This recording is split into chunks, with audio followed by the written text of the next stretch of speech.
You don't need an education to be of value. You need an education because you are of value. So you get value first, and you get treated like you have that value first, regardless of what history you bring to me. Victim, perpetrator, combination of the both, it doesn't matter. You have value as a human being first. Going Inside is a podcast on a mission to help people heal from trauma and reconnect with their authentic self. Join me, trauma therapist John Clarke, for guest interviews, real-life therapy sessions, and soothing guided meditations. Whether you're navigating your own trauma, helping others heal from trauma, or simply yearning for a deeper understanding of yourself, Going Inside is your companion on the path to healing and self-discovery. Download free guided meditations and apply to work with me one-on-one at johnclarketherapy.com.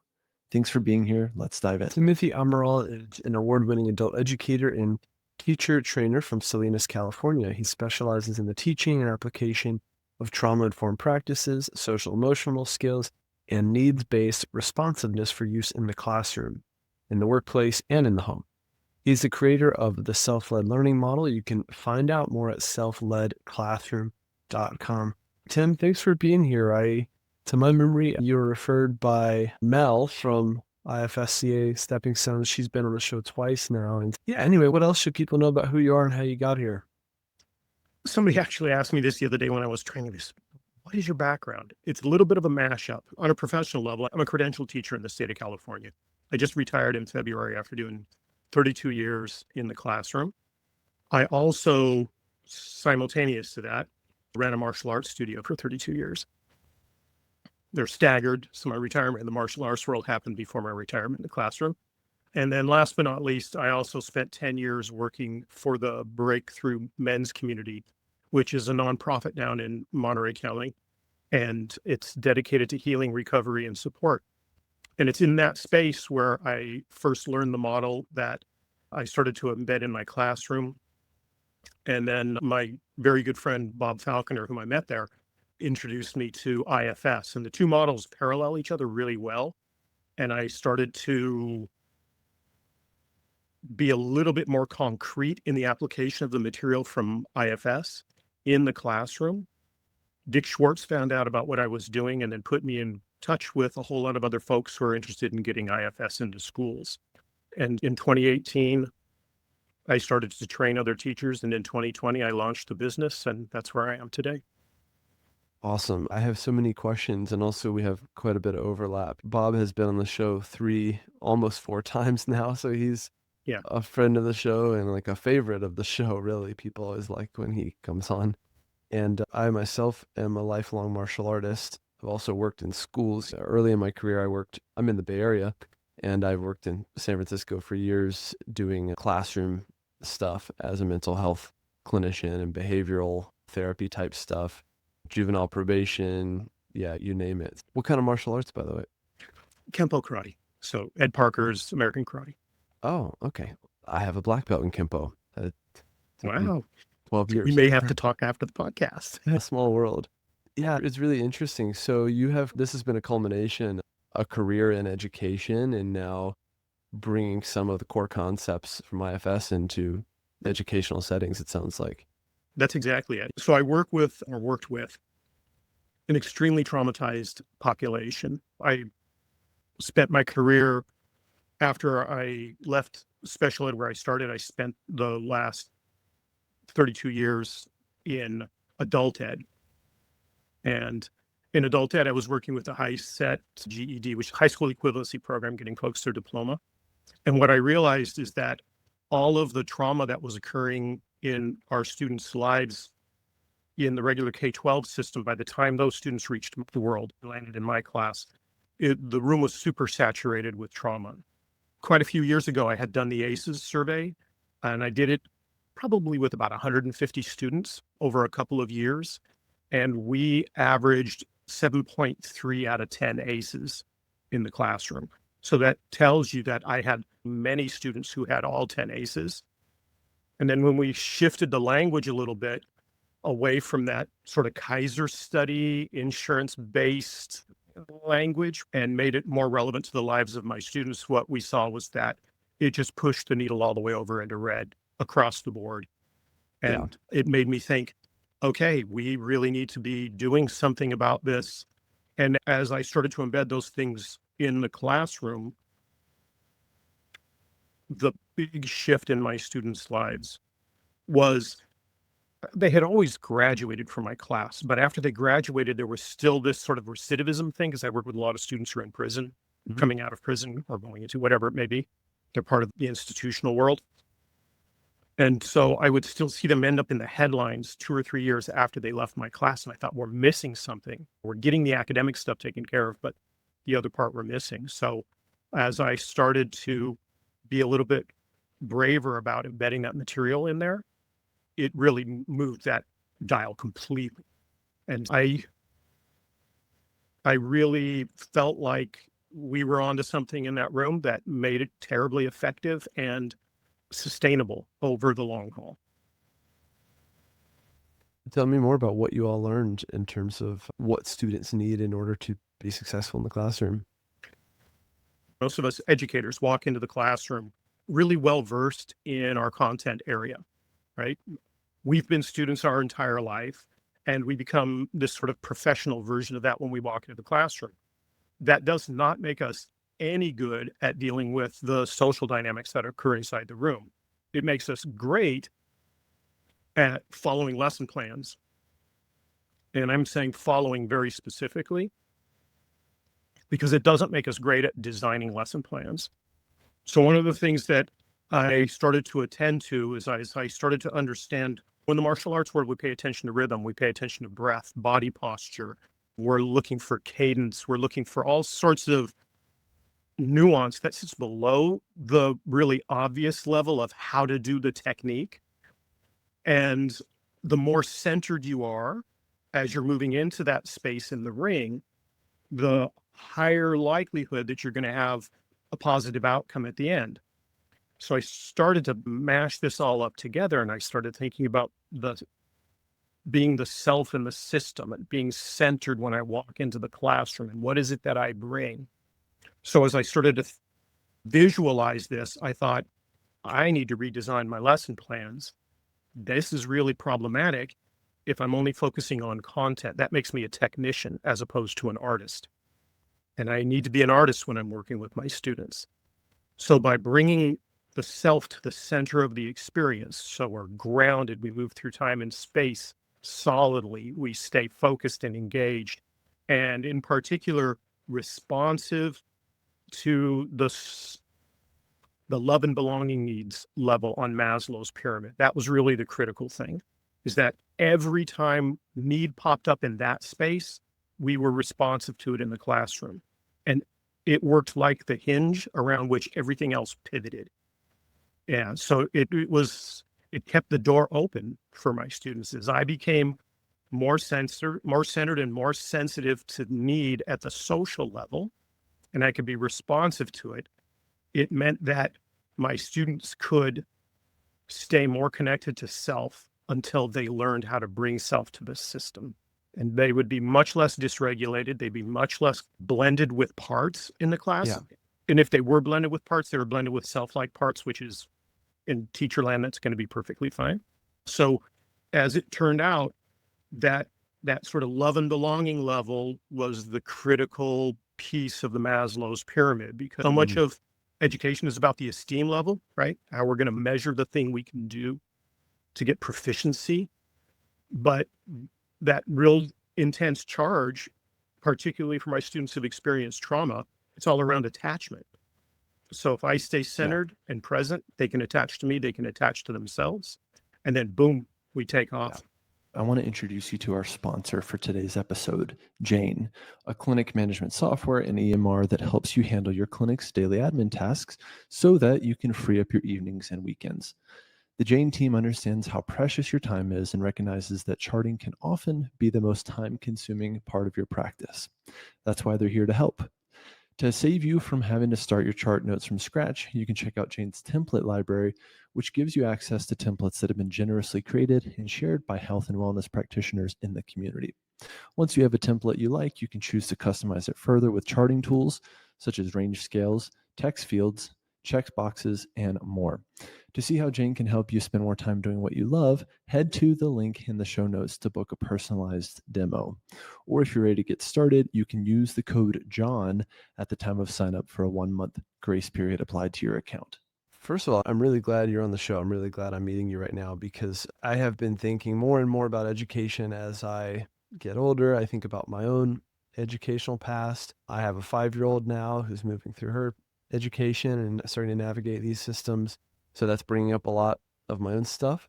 And something I know, and being a public school kid from rural Virginia, is a lot of education or traditional education is built around, to your point, curriculum, learning stuff, memorizing stuff, and then remembering that stuff on Thursday for the exam, which I was never good at. But my friend Kenny was, and he could just look at it once and remember it.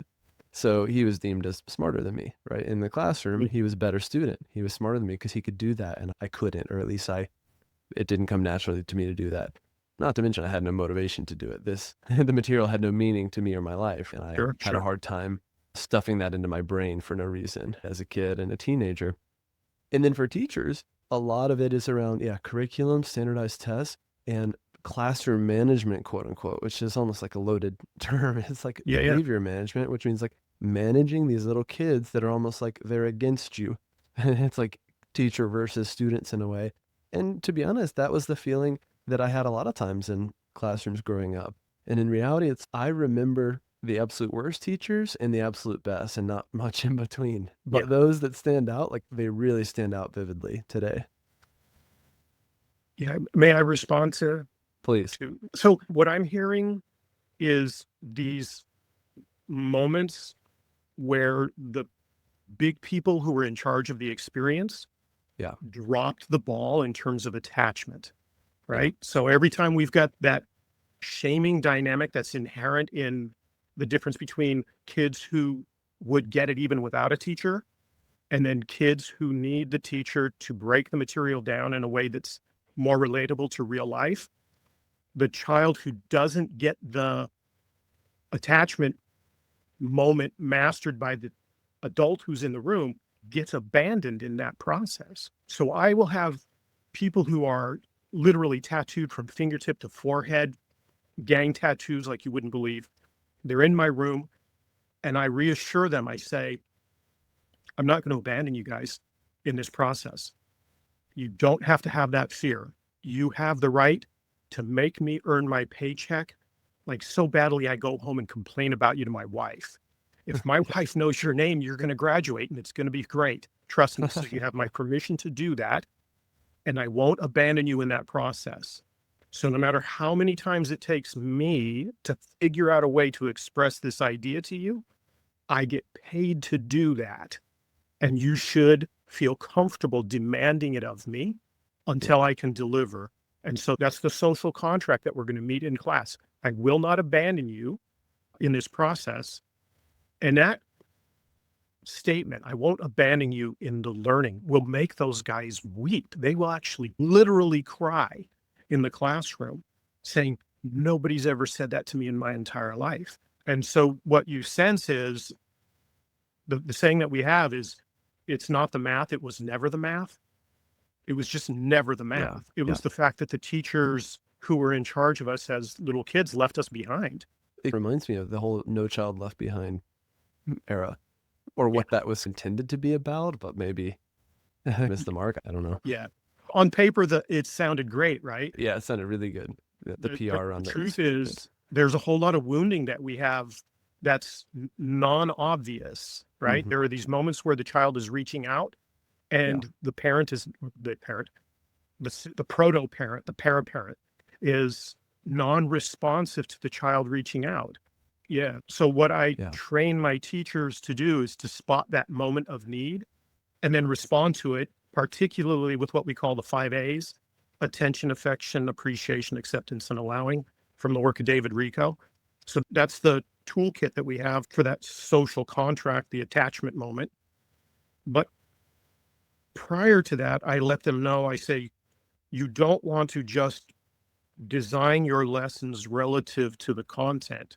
You want to design your lessons relative to how the human brain experiences your content. So if you're working with students who've had something occur along that long trauma spectrum that we know is out there, all the way from lack at one end to capital T trauma at the other end, then that you have to expect that if you design lessons where powerlessness, hopelessness, shame, and fear and uncertainty, those things are all present inside your design of a lesson plan, you're going to guarantee a trauma wound, or excuse me, an attachment wound for kids in your class. And you're going to think that it's the content, but it's not the content. It's the design and your presence in the space. And yet the educator is then evaluated, and their paycheck is contingent upon their ability to get that kid to sit still and learn stuff and do decent on the standardized tests for the state or whatever it is, right? So they give us a task to do and then remove all the tools from our toolkit, tell us to go do that task. Pretty much. It's one of the things that I have to address when I'm working with my teachers is the amount of grief that they actually carry, that it sits beneath the surface. And most of the time, there are all these relief processes that they look for through the course of the day to get some relief around the distress that they feel at being forced into a system that denies the existence of the love and belonging element of Maslow's pyramid. It's so interesting. I mentioned my daughter, and when we first found a preschool for her, we surveyed all the different types of preschool, Waldorf, Montessori, all these things. I remember one of the Montessori ideas was like, students are expected to do the work. They can do whatever work they want to do, but they need to be productive little people. And the whole environment to me was almost too orderly. And then we found this forest school, and the teacher there has more of a child development philosophy, more of a philosophy that I would have as a therapist in terms of what do little kids need emotionally to learn and thrive. And he looks at these lower level needs primarily, especially around belonging, safety, community, self-esteem, helping them decide, does that tree seem too big or not? Do you feel safe in your body right now or not when you're going up one more branch? And then naturally, they were inclined to learn and come to him and say, I want to learn to write my name in the dirt, or I want to learn whatever. And he would help them. And so it also preserved their love of learning and their natural curiosity, which was something that was basically crushed for me as a kid, right? Because so early on, from kindergarten on, it was just about sitting still, coloring in between the lines, compliance, right? Being compliant as being a good kid. And I was a severe ADHD kid from elementary school on. And so that was always the kind of sign on my back, was like, this kid can't sit still, he can't apply himself, he can't focus. And I felt that and knew that, but all these lower level needs were just completely ignored, to be honest. And I think a lot about this. And again, in terms of even a child's connection with learning. What does it mean to be a learner? What does it mean to be an adult learner? Hey, if you're a therapist, I want to help you deepen your client work, help them get better results without burning yourself out. You can do all this by learning to harness the power of IFS. So I want to tell you, we've got a free IFS resource library that you can download now. This is full of resources like my quick start guide to IFS, the full IFS protocol, a bunch of demos of me doing IFS with real people, and extra self-care practices for therapists. You can get all this for free in the link in the description, and I hope you enjoy. Working with these guys in the prison system, I've been working with an incarcerated person to develop a trauma-informed curriculum, basically. It's called Taming Trauma, is his nonprofit, and we're bringing some trauma-informed work into the prison system, and he's delivering it, and I'm helping him create the curriculum and stuff like that. But asking people to sit down and learn, or do you want to learn? Or again, how do you create a container where people actually feel safe? This is a big task, but also that should be the primary focus, because how are you going to expect a kid or an adult to take anything into their brain if they don't have safety? Internal and external safety is not there. The funny thing is that so many teachers have the opinion that's a choice within the child. What they don't realize is that the biology eliminates choice. When the brain's been triggered in that trauma space, there is no choice for the kid who's sitting in the chair or not sitting in the chair. And what the folks don't understand is that the system is asking the teacher to do something that is impossible, the teacher's asking the child to do something that's impossible. And all of those outcomes are that we complain about at the sort of national level in terms of how many people are passing the test and what are the scores. They're all based on that misalignment of expectation with what the child really needs. Yeah. And the children will try for years. So when I did the research on the ACEs, I also surveyed my students as to what years did they start having trouble in school and what year did their enjoyment start to bottom out in terms of the classroom. And you can see that there's a super strong correlation between the kids still having the hope that somebody in the classroom will respond to them in spite of the amount of trauma that they have. They come in so hopeful, maybe this adult will be the person who's going to be there for me. And what they find out time and time again is that the system is stacked against them in that regard. So there's a huge drop off in performance, but it's not because of the content itself. It's because we don't have a holding space that, as you're saying, as you're describing, is safe enough. And what I try to tell my teachers when I'm training them is I say that safety is not merely the absence of threat. It's also the presence of connection. Those two things, a lack of threat and the presence of connection, generate a feeling of safety. Otherwise, it's objective safety, but our body doesn't get it because we're not connected to somebody else. So the upshot of all of this is that we absolutely killed standardized testing in my classroom. We destroyed it. We got such good scores. We blew past our benchmarks because my students could actually feel like, instead of it all being about avoidance motivation and running from discomfort and running from pain, that's what the whole system was about. It's, oh my gosh, I really enjoy this science stuff. Oh my gosh, I really enjoy this. Who knew math could be cool? And they then find the joy in education again. And that's with so many diagnoses in the room. My Monday, we would have folks who are struggling with severe mental health issues, living on the streets, living in the canals and the ag fields down here, living under the bridges. I'd have folks who are dealing with their addiction and folks who are not dealing with their addiction. We have every level of the socioeconomic ladder you can imagine. People going through divorces, people who should be going to divorces but aren't. There's all sorts of stuff that's in the room.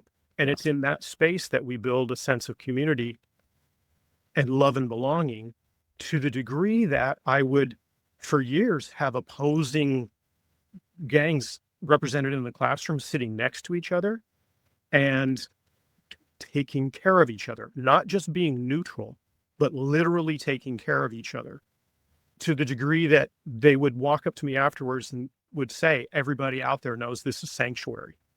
Now, stuff that happens in the outside world, that's another deal, but what happens inside the room is sanctuary.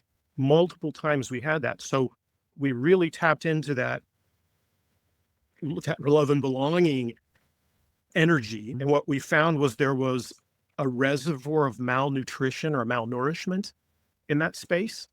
And by attending to it, two things occurred. Number one, people would walk out going, my gosh, the class feels like therapy. And I would tell them, we're not doing therapy, but because we're responding to your needs, it feels healing. So that'd be one thing. And then the other outcome is that the cortex would engage, right? The neocortex would engage, and then we'd nail it on our tests. So we had really good practical success and people tapping into their own internal systems in a way that allowed them to see the worth and value that's inherently there. And it shifted the dial for everybody. That's right. Yeah. It's something I think about a lot, and I'm a teacher in some different avenues, whether it's helping with Mel's program, Stepping Stones for IFS, or the clinicians I teach and supervise at the practice. And I think about this kind of optimal level of arousal needed for learning or engaged learning. And it's like that Yerkes-Dodson, I think it's called the bell curve, and needing just enough stimulation to be engaged, right, with the work or the environment or the container, but also not not too little where they're completely underwhelmed and not engaged at all, and also not too much to where they regress. Yeah. And again, it's Yeah. the same thing with learning anything. It's the same thing for my 5-year-old swim lessons, right? They actually had that on the wall at one point. If you push a student too far, like they regress. Yeah. They're Yeah, like for sure. less, their swimming skills are like less than they were 2 weeks ago because they got pushed too hard. Or they had this loss of connection. They didn't trust their teacher that day or whatever it was. Or the teacher was annoyed or distracted or frustrated with them or whatever. These moments they happen so often and they're so human. And again, I've been there. I've worked in the classrooms for years, but they have such tremendous impact on kids and adults alike. Absolutely. And the thing is, if we have a trauma history, our body is already set up with a threat detection radar. It's on full blast when we walk into that space. So anything that even remotely resembles powerlessness and shame and uncertainty and hopelessness, anytime we push those buttons, that body's already super saturated with those experiences. We can always predict the outcomes fairly efficiently. And what's curious is that when we're teachers, when we're trained, nobody ever tells you that the hard part of the lesson for students, in some cases, will be an existential threat.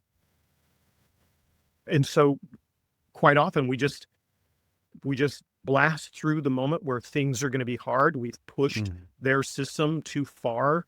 The ask that we're giving or making of them is too much for what their carrying capacity is, what their sort of cognitive load is. And so they do fall back, as you're saying, they do regret, which makes sense, right? What was my level of development last time I had this feeling, right? Yeah. And so I just go right back to that space. So in my classroom, we would talk about it regularly about whether we wanted the 8-year-old inside of us to have the car keys at this moment. Right. And so when we felt that 8-year-old rise up, the one who was traumatized, where our understanding of math fell apart, we would take a breath. We'd do all sorts of behaviors to re-regulate ourselves. And then we would talk about the fact, we would say the 8-year-old showed up. And did you see how the 8-year-old kind of grabbed the car keys? And would you trust an 8-year-old with the car keys?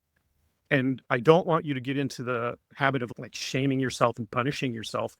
Instead, find out exactly the kind of hug that 8-year-old needed to re-regulate so they would know that they're still loved. And that way the system will stay settled down and you'll be okay for moving forward. So we really normalized the experience of dysregulation in the classroom, but built in tools in that space for folks to address it because it is existential for folks, right? That whole idea of being abandoned by the adult in our lives when we face something that's challenging when we're little, that's so cool. The message is love is conditional. That's it. And I know using that word love in the classroom might be weird, but that's really what it is, right? Love and connection is conditional upon your behavior, your performance, right? You getting or not getting this math formula, you remembering or not remembering this World War II statistic or whatever it is. Yeah. When you do, I love you and I'm proud of you and I'm engaged and going, good, I'm amazed you did so well. And all the other students are watching, right? Yeah. When you didn't do well, it's the opposite, right? It's mortifying. Yeah. This is just so many trailheads for me. And it's funny, a lot of these trailheads actually came up during my level 1 training as a student, being a student again, and wondering to what degree can I trust these people that are teaching me and supervising or offering feedback or whatever. And it brought up a lot for me, maybe in part because I haven't been a student in a long time, but also, just trailhead after trailhead. And I can tell you 2 polarities of experiences in high school alone was one teacher, my computer science teacher. I was not good at computer science. I'm not an engineer. That's not where my gifts are, but I would be stuck trying to do this Microsoft Visual Basic coding stuff. And I'd be stuck and not getting it. And I would be terrified to raise my hand and I would do it. And the teacher, he would come over and he would go, oh. And he was visibly frustrated before I'd even ask the question. And I was terrified and I would just go, I don't know how to do it. And he'd go, oh, and just make these sounds, right? I had no connection with him. I didn't particularly like him. I could 100% tell he didn't like me. especially compared to the kid beside me who was a whiz at it. This is his favorite kid in the class. It's so obvious, right? So again, what does a kid take away from that? I'm stupid, right? I can't do this. He's not going to help me. I have to somehow figure this out on my own. I don't belong here. But the kid Yeah. beside me belonged because he had this engineering brain. On the other end of the spectrum, there was this guy who he was an old school kind of hippie. He had been like going on tour with Grateful Dead for years. He had owned a pizza shop in town and then found his new calling of being a history teacher. And his name was Mr. Trusky, and he was also a musician like me. And I was really bad at school, but really good at music. I've always been like a good drummer, and he knew that. And one day after class, and I was getting D's in his class, he like would have me stay after, and he's, hey man, I made you a mixtape. He was like, I want to introduce you to the Grateful Dead. And I was like, what? And he's like, I made you a mixtape. And he like sat, it's emotional just bringing it up. He would sit down with me and we would play it after class or after school, and he would just spend time with me. And it was like the greatest gift I ever received, like from any teacher.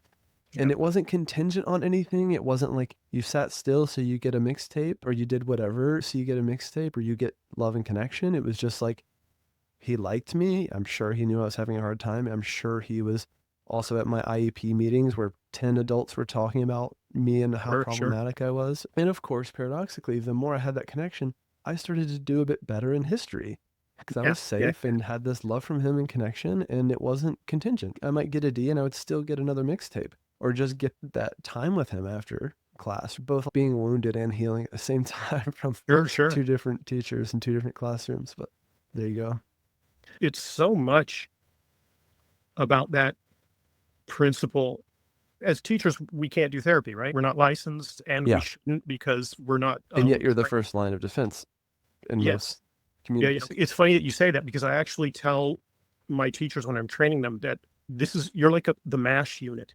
You are out on the front lines trying to get folks healthy enough so that they can move forward with things, but you're not the one who does any of the really heavy stuff. That you have to know that there are other resources that are out there, who are better positioned to do this than you are, but you are going to be the person who's going to see them in many cases 8 hours a day. And so you're going to be able to normalize need in that space and give them hope, because you're going to be responsive to that need. And what we want it to be is universal, so that all the kids who can do the work, who frankly didn't need your help in the first place, are your favorite students, and they get all the love and attention, which just tells me as a professional teacher that you're doing that because it makes you feel good about the fact that you suck.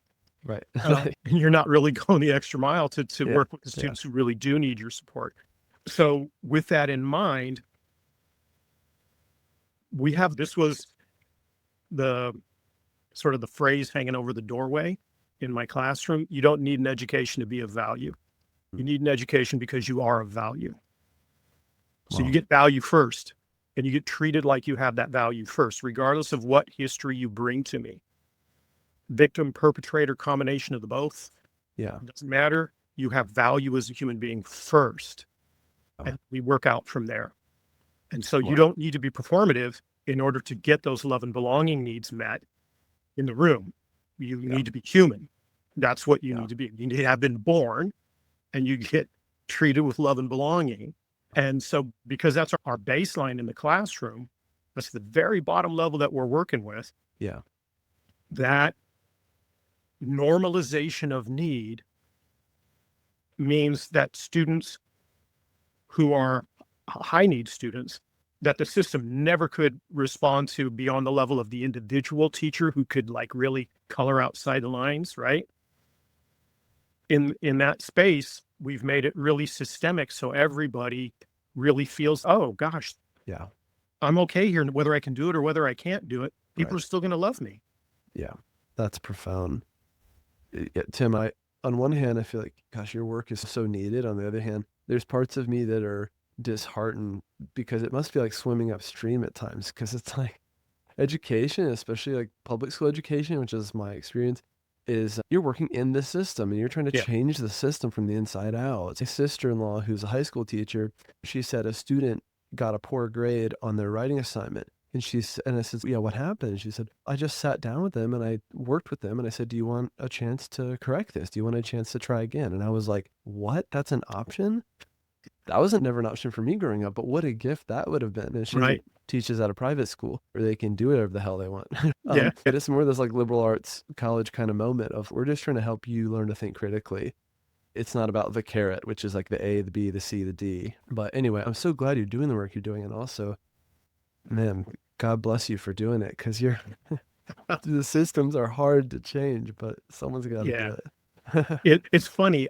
Use the metaphor that for years I showed up and I felt like I was warming my hands on cannibal fires. They're going, what's for dinner tonight, guys? Yeah. Because when you're the person who colors outside of the lines, the system really works against you. It's like this Tim guy's coming in and creating more work for me. Yes. I got to go to this workshop or do something different, or it triggers the teacher's parts around and their shame parts around, you're telling me I'm a bad teacher, doing bad, or if I can't again get this kid to succeed, I'm doing bad. The funny thing is we all think we're the good driver, right?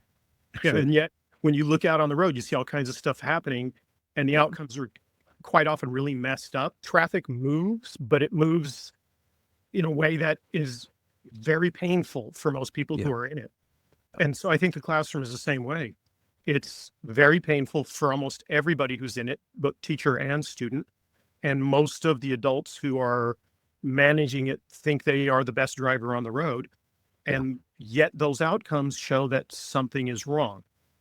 Yeah. We have a failure to complete rate in the United States of 18% on average. 18%. And that, to me, is like a crime against humanity. I think it produces all sorts of political, economic, social outcomes that are really burdens. It's really problematic. And I know that the teachers are well-intentioned. Of course. Very well-intentioned. Yeah. But they're operating in a system and with an internal system that's misaligned to need.